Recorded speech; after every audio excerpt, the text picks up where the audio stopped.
Muito boa noite, pessoal. O tema da nossa aula de hoje é a inscrição dos advogados nos quadros da OAB. A inscrição dos advogados nos quadros da OAB está previsto no artigo 8º e no artigo 9º. As regras para a inscrição dos advogados nos quadros da Ordem dos Advogados do Brasil, de todo o território nacional, está previsto lá nos artigos 8º e 9º do Estatuto da OAB. Nesses artigos, há os requisitos para que seja o advogado inscrito nos quadros de nosso órgão de classe. Vamos ver aí cada uma desses requisitos. O que os advogados precisam ter para serem inscritos nos quadros da OAB. E assim, com a inscrição nos quadros da OAB, poderem exercer a sua profissão, poderem exercer a advocacia.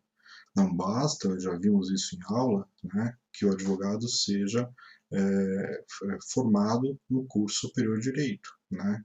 Há outros requisitos e o tema da nossa aula de hoje é realmente estudar quais são esses requisitos previstos na lei. O primeiro requisito é a plena capacidade civil.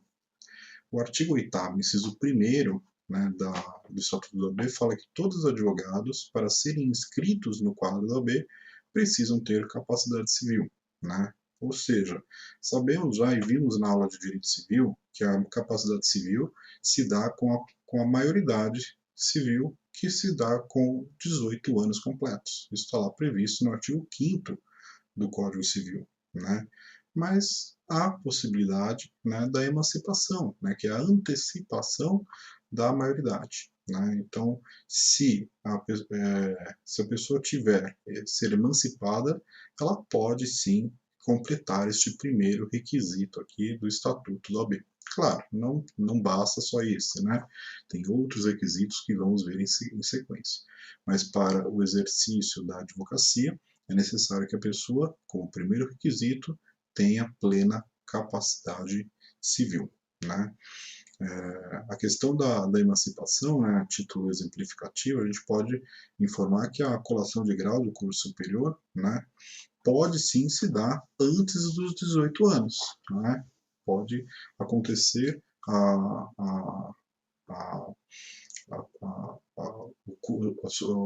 a pessoa pode estar ali colado grau, né, antes de completado 18 anos de idade, né? Nessa situação, né, se ela for emancipada, ela pode vir a completar pelo menos este primeiro requisito, né? Então, em regra, a plena capacidade civil se dá com 18 anos, mas a gente não pode deixar de relembrar as situações de emancipação, seja a judicial, né, a legal ou a voluntária, e vimos o que é emancipação e essas três formas na aula de direito civil, né?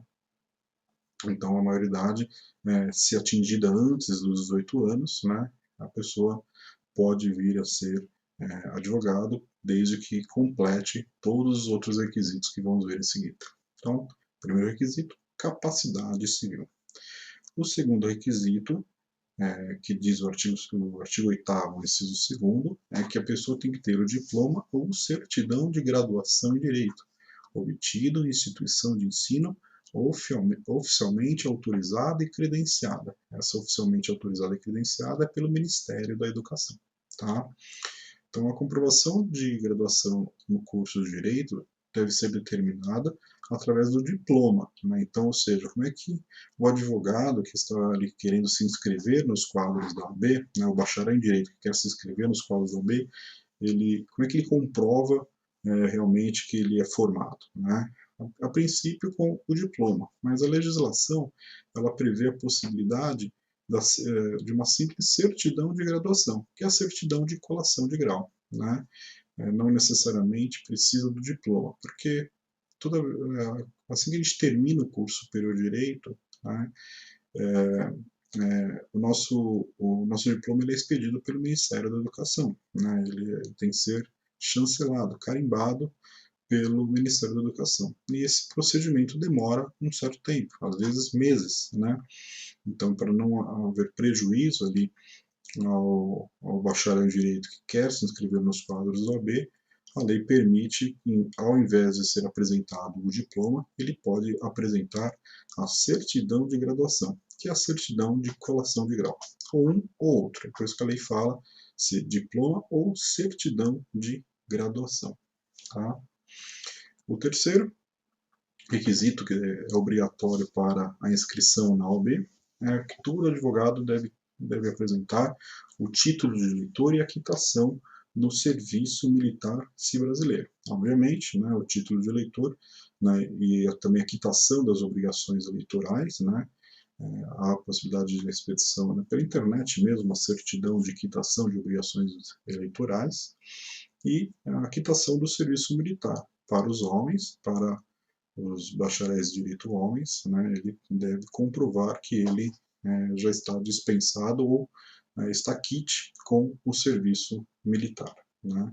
Então, os bacharéis do sexo masculino devem apresentar o título de eleitor, a certidão também de negativa de débitos perante a Justiça Eleitoral, né? E também a quitação do serviço militar, né? Ou seja, que aquela pessoa está quite com o serviço militar. Isso para os bacharéis de direito do sexo masculino. No sexo, as mulheres, as bacharéis em direito do sexo feminino, basta somente a apresentação aí da comprovação da quitação das obrigações eleitorais. Né? Aquelas pessoas, né, que os estrangeiros, os brasileiros que foram graduados fora do Brasil, né, a lei determina que a necessidade da comprovação do título de graduação em instituições estrangeiras revalidadas, ou seja, né, ele pode até ter se formado fora, mas para ele ser advogado no Brasil, ele necessita que o diploma dele seja revalidado aqui pelo Brasil. Né? Se não for, né, ou se faltar alguma carga horária de alguma disciplina, ele deve cursar essas disciplinas que não foram reavalidadas aqui pela autoridade brasileira. Tá? Isso está previsto também no parágrafo 2º do artigo 8º do Estatuto da OAB. Então, os estrangeiros e os brasileiros que foram graduados fora do Brasil em direito, né, o Estatuto ele determina a necessidade de comprovação do título de graduação em instituição estrangeira revalidado, ou seja, ele deve ter revalidação aqui no território nacional. Se faltar alguma disciplina, ou se a carga horária não for aceita pelos requisitos mínimos no Brasil, ele deve sim cursar essas disciplinas, né, para aí sim conquistar aí o preenchimento deste inciso 3º do Estatuto da OAB. Então, o primeiro, capacidade civil, o segundo, diploma ou certidão de graduação em direito, como segundo requisito para ser inscrito na OAB, e o terceiro, a quitação das obrigações militares e a quitação das obrigações eleitorais. A quitação das obrigações eleitorais e a quitação das obrigações militares, obviamente, este último somente para os bacharéis do sexo masculino. A quarta, né, obviamente, já conversamos isso em aula, a aprovação em exame de ordem. Né? O Conselho Federal da OAB determina que para a inscrição da OAB, né, o advogado deve estar ali habilitado, né, em prova unificada no Brasil inteiro. Então, ou seja, é feita uma prova, né, todos os bacharéis devem prestar essa prova, e sendo aprovado nesta prova, né, de acordo com a nota mínima a ser adquirida naquela prova, ele conquista ali, o direito, né, de ser advogado, conquista o direito de inscrição nos quadros da OAB.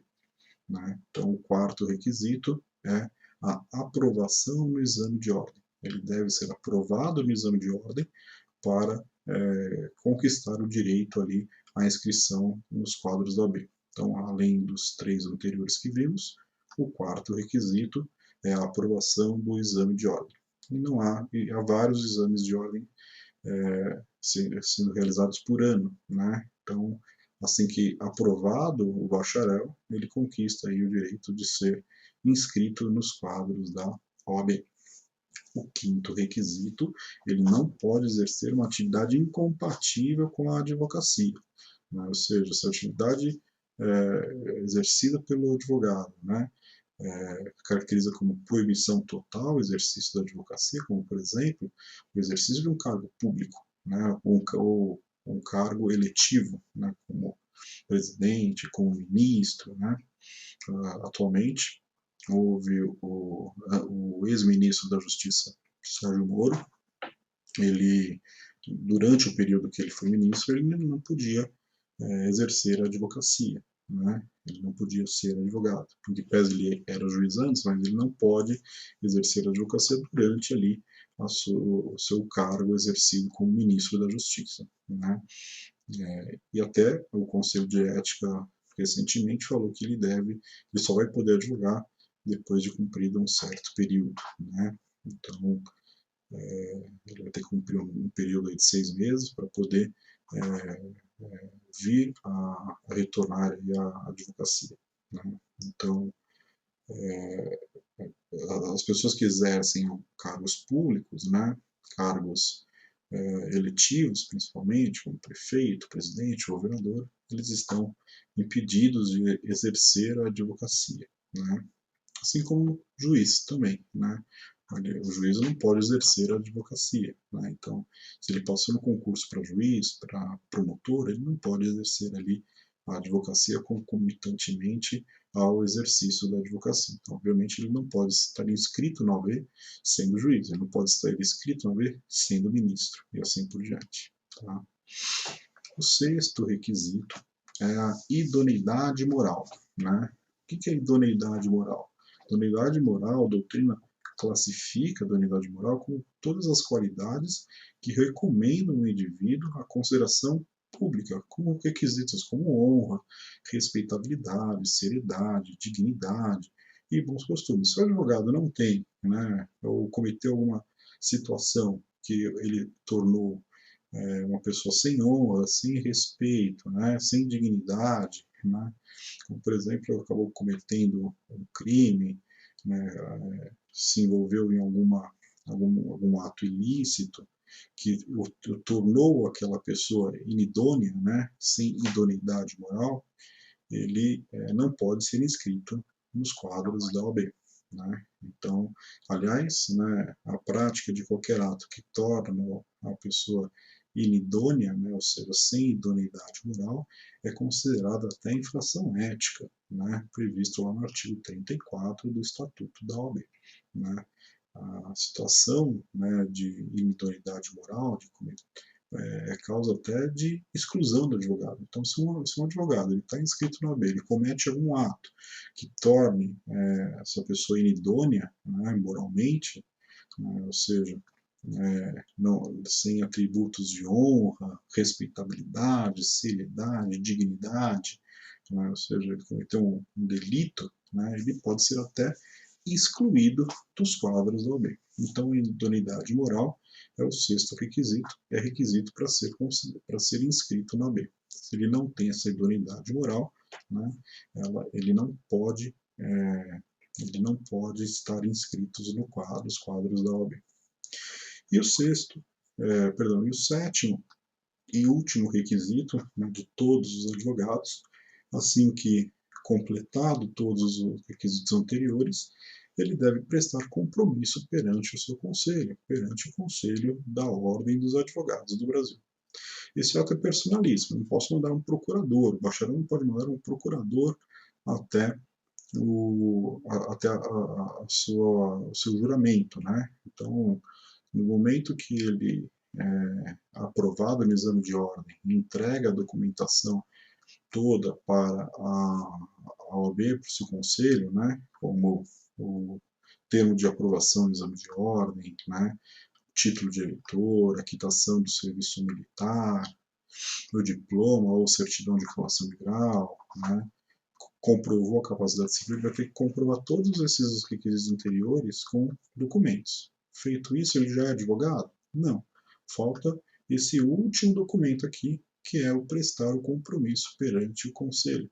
Nesse momento, é uma solenidade, né, marcado um dia, um horário, né, com vários bacharéis de direito, no momento que eles vão receber ali a sua identidade, né, a sua carteira da OAB, né, e é nesse momento que ele faz o seu juramento, faz o seu compromisso, né, e esse compromisso ele é ato personalíssimo, não posso mandar ali um procurador para fazer um compromisso tão importante, para prestar esse compromisso tão importante. Né? Então, o compromisso prestado perante o Conselho da OAB, ele é ato personalíssimo, né? E esse compromisso deve ser prestado numa solenidade especial, né?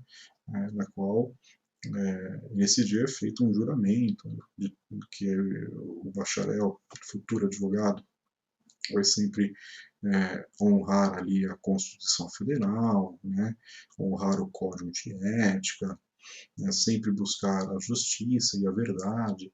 Então, é nesse momento que os advogados prestam este compromisso com a verdade, com a justiça, com a defesa da Constituição. Né? Tanto os advogados, mas também os estagiários também, eles também prestam também esse mesmo compromisso. Os estagiários, a partir do quarto ano da Faculdade de Direito, ele também pode ser inscrito na OAB, né, com alguns requisitos, quer dizer, com alguns poderes, obviamente, menores do que o do advogado, né, mas ele também presta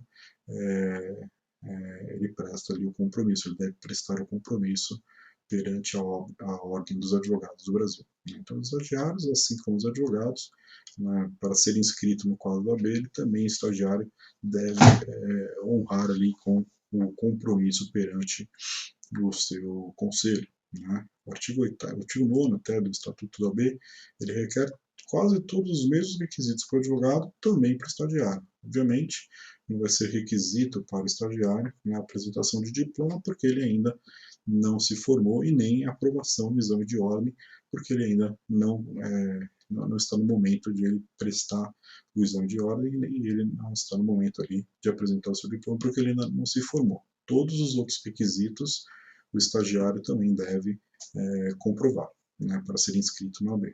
Então, tanto o advogado quanto o estagiário, para ser inscrito na OAB, ele precisa comprovar esses 7 requisitos aqui, previstos no artigo 8º e no artigo 9º do Estatuto da Ordem dos Advogados do Brasil. Né? Então, vimos aí todos os requisitos para inscrição: capacidade civil, a comprovação de formação em curso superior de direito, que é o diploma ou a certidão de colação de grau, o título de eleitor e a quitação do serviço militar para os homens, a aprovação do exame de ordem, o não exercício de atividade incompatível com a advocacia, vimos aí a situação, né? A comprovação de idoneidade moral e, por último, prestar o compromisso perante o seu conselho, né? Perante o conselho na qual a localidade onde ele está inscrito. Né? Se está sendo inscrito em São Paulo, ele vai fazer aí o compromisso aqui em São Paulo. Se está fazendo, se está sendo inscrito em Campinas, ele faz em Campinas e assim sucessivamente. Tá? Com isso, a gente encerra a aula de hoje. Vimos na aula de hoje os requisitos para inscrição do advogado nos quadros da OAB, né, dentro da matéria de ética profissional. Estou sempre à disposição para esclarecimento de dúvidas de todos os alunos. Né? Compareçam, então, no Microsoft Teams, nos horários das aulas, para esclarecimento dessas dúvidas. Né? Não deixem de ler a apostila e frequentar sempre as aulas nos horários aí regulares. Tá? Obrigado pela presença nas aulas de todos, né? Por assistir a esse vídeo da matéria tão importante aí, a ética profissional, e nos vemos numa próxima oportunidade. Uma boa noite a todos e bons estudos.